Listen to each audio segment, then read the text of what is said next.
Buenos días, hermanos, bienvenidos al discipulado Buen Comienzo. Y estamos en la clase número 4, hablando con Dios. Esta es la segunda parte de esta clase. Bueno, más allá de las preguntas de qué es exactamente la oración y por qué debemos orar, está la cuestión de cómo se debe orar. Una pregunta que es al menos tan antigua como el cristianismo mismo. Tenemos dos textos bíblicos en los cuales vamos a encontrar la oración del Padre Nuestro. Mateo capítulo 6, versículos 9 en adelante, y en Lucas 11, que es el que vamos a estar estudiando en esta mañana. Los discípulos dicen a Jesús: Señor, enséñanos a orar. Y hoy vamos a ver cómo Jesús les respondió para que nos ayude a comprender cómo debemos hablar con Dios. ¿Cómo orar? Parte 1. El Padre Nuestro. Lucas capítulo 11, versículo del 1 al 4. Volviendo a la cuestión de hablar con Dios, ¿cómo se hace? ¿Cómo hablamos con Él? ¿Qué dice? ¿Y cuál es tu actitud?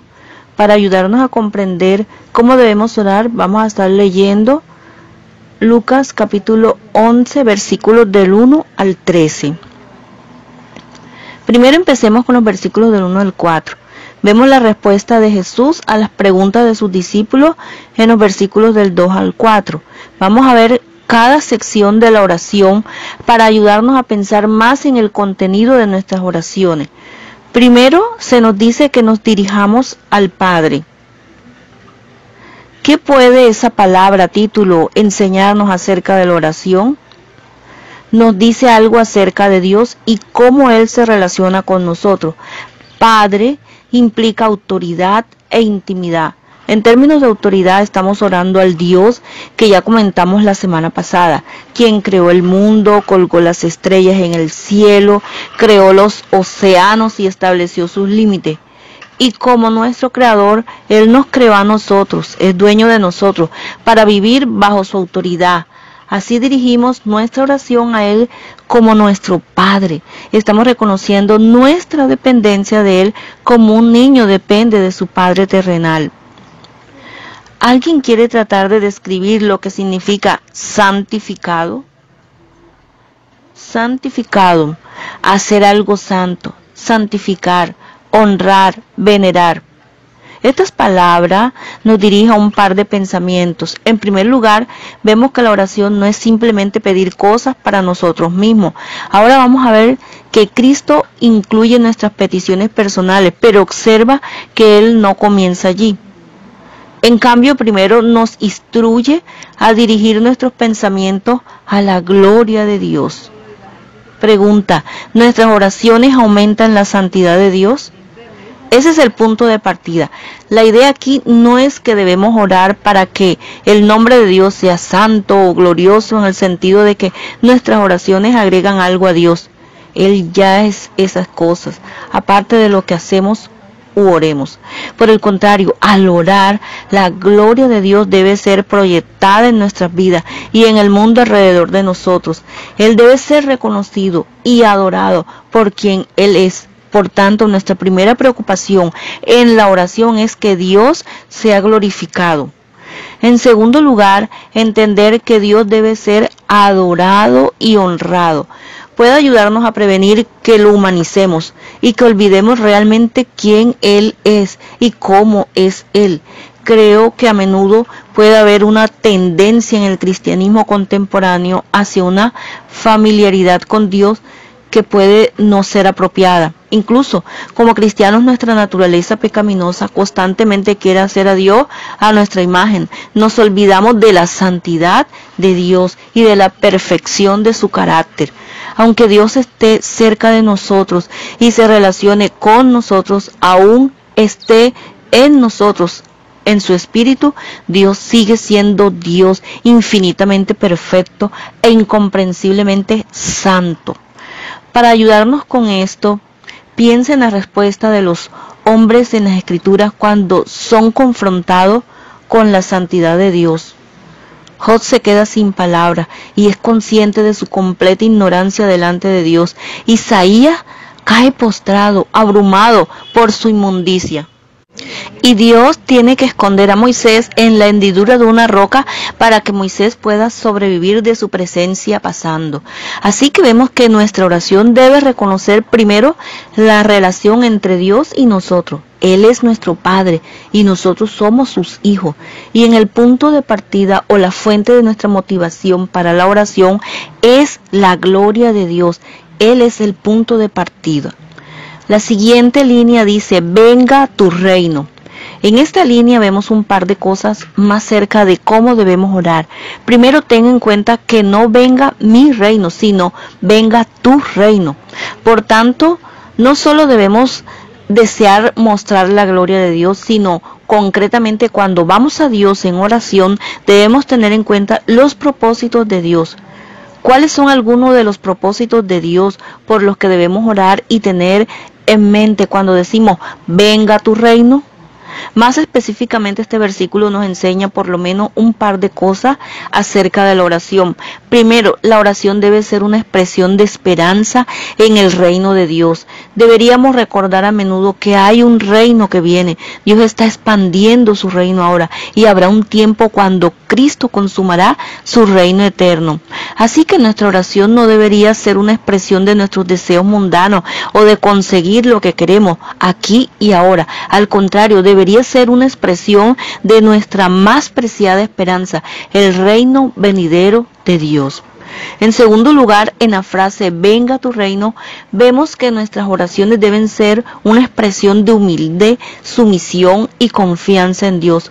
Cuando oramos venga el reino de Dios, en última instancia estamos orando que su voluntad o propósito sea realizado por completo. Esto tiene serias consecuencias en nuestras vidas. La oración del Señor en Mateo también dice, hágase tu voluntad como en el cielo, así también en la tierra. Mateo 6, versículo 10. Pregunta, ¿qué sucede cuando los propósitos de Dios son contrarios a nuestro propósito? ¿Cómo podemos todavía orar así? La respuesta es, creo que este es probablemente uno de los aspectos más difíciles de la oración, ya que a veces puede ir en contra de cada fibra de nuestro ser orar con este propósito básico, especialmente en tiempos de dificultad o necesidad tremenda. Queremos que Dios nos responda de la forma que nosotros pensamos es la mejor. Por tanto, se necesita humildad, confianza, paciencia y fe en los buenos propósitos de Dios para poder orar para que la voluntad de Dios se cumpla por encima de nuestra voluntad. Jesús sirve como un ejemplo maravilloso aquí. Recuerda, en el huerto de Getsemaní, en la víspera de su crucifixión, Jesús ora, Abba, Padre, nota, Padre, todas las cosas son posibles para ti. Aparta de mí esta copa, mas no lo que yo quiero, sino lo que tú. Marcos 14:36. Cristo, incluso ante una muerte segura, rogó que se hiciera la voluntad de su Padre omnisciente y no la suya o la de alguien más. Veamos qué más aprendemos acerca de la oración en los versículos 3 y 4. El versículo 3 dice, el pan nuestro de cada día, dánoslo hoy. Pregunta, ¿de qué podría estar hablando esto? Ten en cuenta que se supone que debemos solicitar la provisión diaria, literalmente. Danos día a día nuestro pan de cada día. La forma en que está redactada hace hincapié en nuestra dependencia diaria en Dios para satisfacer todas nuestras necesidades. Casi parece una petición, no de abundancia, como en nuestra cultura a menudo estamos inclinados a pedir. Por el contrario, es una oración por lo suficiente para satisfacer nuestras necesidades, pero no lo suficiente para hacernos olvidar nuestra dependencia de Dios. Ahora bien, más directamente este versículo nos llama a confiar en Dios para satisfacer nuestras necesidades físicas, reconociendo que Él es nuestro proveedor y sustentador. Si venimos a Dios ansiosos, preocupados por el futuro, por nuestras provisiones, podemos dejar esas cargas a Dios, sabiendo que Él tiene todas las circunstancias en sus soberanas manos. En Mateo 6, Cristo dice a su audiencia que si Dios viste los lirios del campo, cuánto más Él cuidará de nosotros. Y lo importante es que mientras aprendemos a confiar en Dios como nuestro proveedor de lo físico, también deberíamos aprender a confiar en Él como nuestro proveedor espiritual. Si Dios provee para nuestras necesidades físicas, cuánto más Él desea suplir nuestras necesidades espirituales. El resultado es que al depender de Dios para satisfacer todas nuestras necesidades, aprendemos a encontrar la máxima satisfacción de nuestras almas solo en Dios. Aprendemos que Él es lo que necesitamos más que cualquier otra cosa y estamos satisfechos cuando lo tenemos, sin importar cuáles sean las circunstancias en este mundo. En su libro Los deleites de Dios, John Piper escribe: la oración es un deleite porque muestra los límites de nuestra pobreza y las riquezas de su gracia. La oración es aquella transacción en la que se exalta la riqueza de la gloria de Dios y en la que se satisfacen los deseos de nuestra alma. En el versículo 4 vemos confesión envuelta en forma de petición. Al pedirle a Dios que perdone nuestros pecados, estamos esencialmente reconociendo nuestra deuda con Dios y por nuestro pecado, y pedimos continuamente por el perdón de pecados. Y la confesión de pecados, yo creo, fluye muy naturalmente al reconocer la santidad de Dios, como Cristo nos llama a hacer al principio de la oración, porque la conciencia de la santidad de Dios sirve para ampliar nuestra falta de santidad. Así que la confesión es parte de reconocer nuestra tremenda necesidad delante de Dios y significa una humildad al entrar en la presencia de Dios en oración. Ahora debemos ser cuidadosos aquí. La gran pregunta en el versículo 4 contiene para nosotros es si Jesús está hablando de un perdón basado en el mérito. ¿Está Él diciendo que nos ganamos el perdón de Dios porque perdonamos a otros? En la primera semana aprendimos en el libro de Tito y Efesios que Dios nos salvó no por las buenas obras que habíamos hecho, sino debido a su misericordia y su inmerecido favor. Así que el perdón que Dios nos ofrece es completamente un perdón que recibimos por gracia. No podemos ganarlo. Al contrario, esta línea parece implicar un par de cosas. Primero, las personas perdonadas son personas que perdonan. En segundo lugar, esta línea indica que no debemos entrar en oración sin autoexaminarnos. La pregunta para nosotros es: ¿perdonamos nosotros a otros por lo que hacen contra nosotros de la misma manera en que Dios nos ha perdonado? Matthew Henry resume la implicación del versículo 4 de esta manera: no tenemos ninguna razón para esperar si podemos nosotros orar con ningún tipo de confianza que Dios perdonará nuestros pecados contra Él, sino sinceramente y desde un principio verdaderamente cristiano de caridad perdonamos a los que en cualquier momento nos ultrajaron o nos causaron daño. Aunque las palabras de nuestra boca sean incluso esta oración a Dios, si la meditación de nuestro corazón es al mismo tiempo como suele ser malicia y venganza a nuestros hermanos, no somos aceptados ni podemos esperar una respuesta de paz. Básicamente, Henry dice que es una suprema hipocresía pedir a Dios que nos perdone por pecar contra Él si no estamos dispuestos a perdonar a los demás por pecar contra nosotros.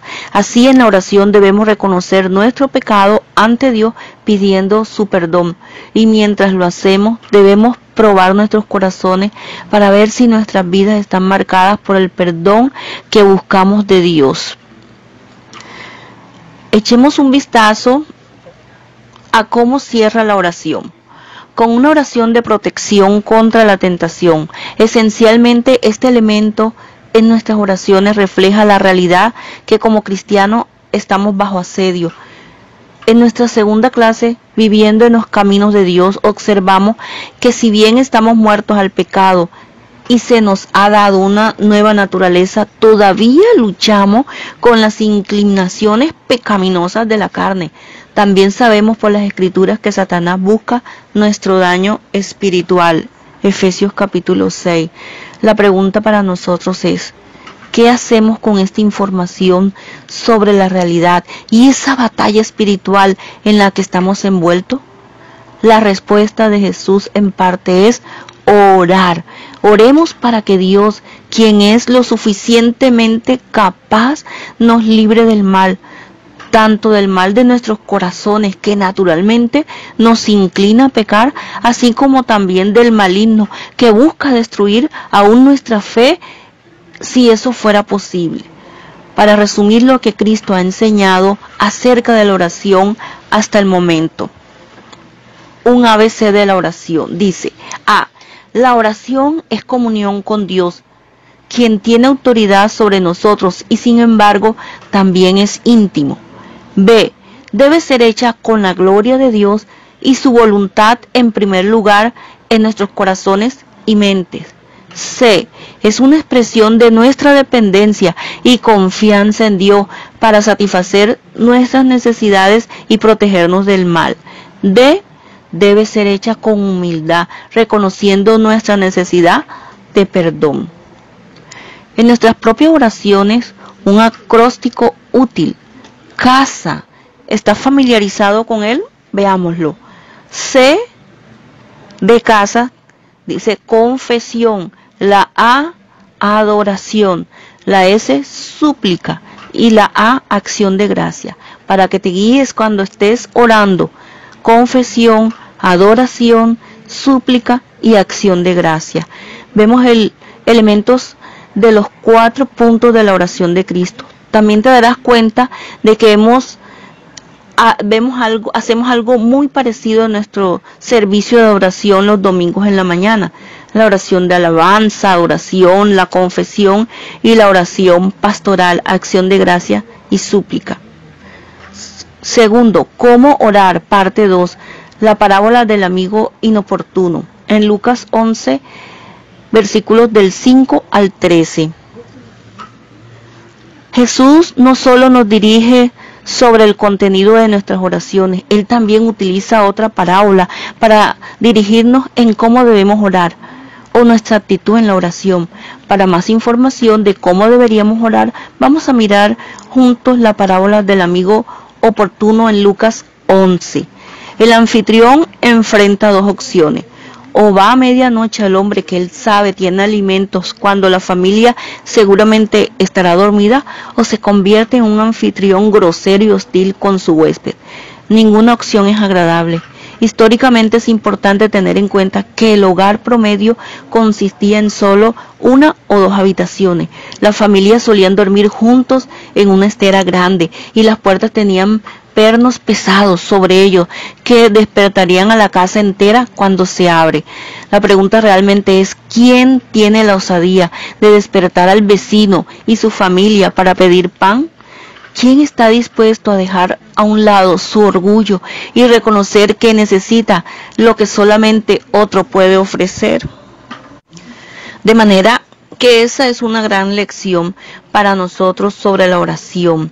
Deberíamos estar dispuestos a acercarnos a Dios, no como autosuficientes, sino como aquellos que necesitan lo que solo Él puede proporcionar. Entonces, ¿qué hace el hombre? Despierta a su amigo y la respuesta que obtiene es lo que él no quería oír. No me molestes, versículo 7.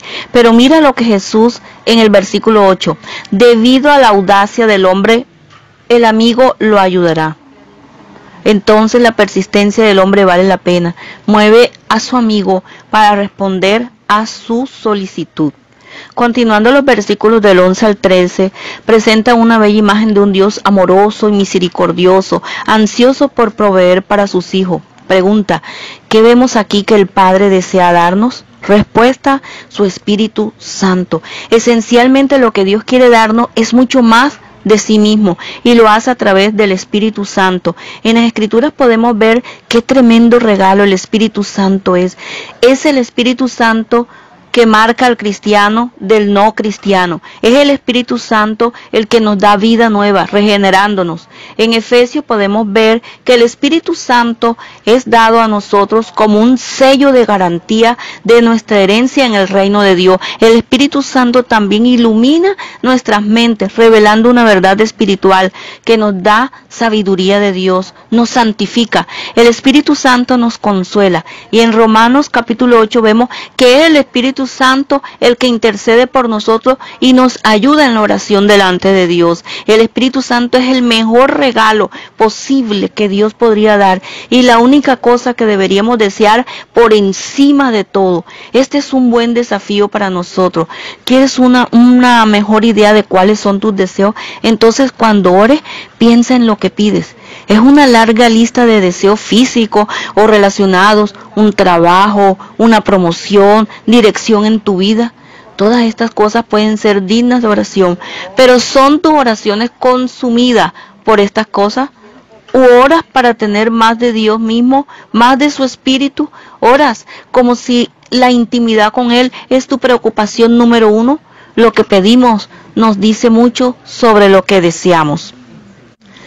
Bien, la promesa que esta parábola pone delante de nosotros es que si realmente buscamos a Dios y su voluntad, vamos a encontrarlo. En golpear la puerta hay una imagen de entrada a la presencia de Dios donde encontramos comunión y vida eterna. Conclusión. Para resumir, esto es lo que hemos aprendido acerca de la oración. La oración es el privilegio de encontrarnos con el único y solo Santo Dios. Mediante el ejemplo de Jesús aprendemos que debemos orar con reverencia, confianza y humildad. Y finalmente, nuestra oración debe ser una expresión de nuestro deseo por Dios mismo y por la comunión con Él. Y Dios, que es nuestro Padre, por su inmenso amor, responderá nuestras oraciones y nos dará de sí mismo abundantemente. Algunos pasajes a considerar son estos. Van a estar buscando en sus casas, leyéndolos, hermanos. Filipenses capítulo 4, versículos 6 al 8. Salmo 5, versículos del 1 al 3. San Juan 14, versículos 13 y 14. Romanos 8, versículos 26 y 27. Y Primera de Juan capítulo 5, versículo 14 y 15. Oremos. Gracias, Señor, porque tú eres santo, porque tú eres todopoderoso, porque tú nos amas. Gracias, Señor, por cada una de las bendiciones que tú nos das. Gracias, Padre, te adoramos y bendecimos tu nombre. Gracias por estas lecciones que cada día, Señor, nos enseñan más y más acerca de ti. Te pido, Señor, que tú des la sabiduría a cada uno de nosotros que hemos estudiado este discipulado hoy hablando con Dios para aprender a hablar contigo. Queremos aprender lo que el precioso Espíritu Santo guíe cada una de nuestras oraciones y que nuestra petición principal sea esa búsqueda de tu presencia cada día, de tu Espíritu Santo, Señor, en nuestras vidas cada día. Oh Padre, gracias por cada uno de mis hermanos que ha escuchado este discipulado. Obra en sus vidas, Señor. Ayúdales porque esa es la pregunta que tanto nos hacemos. ¿Cómo debemos orar? ¿Cómo debemos orar a ti, Padre Santo? Enséñanos cada día, Señor, y que haya hambre y sed de ti en cada uno de nuestros corazones. Gracias, Señor, por todo. En Cristo Jesús. Amén. La semana que viene el tema a estudiar es congregándose con la familia de Dios. Deseo que tengas una excelente semana.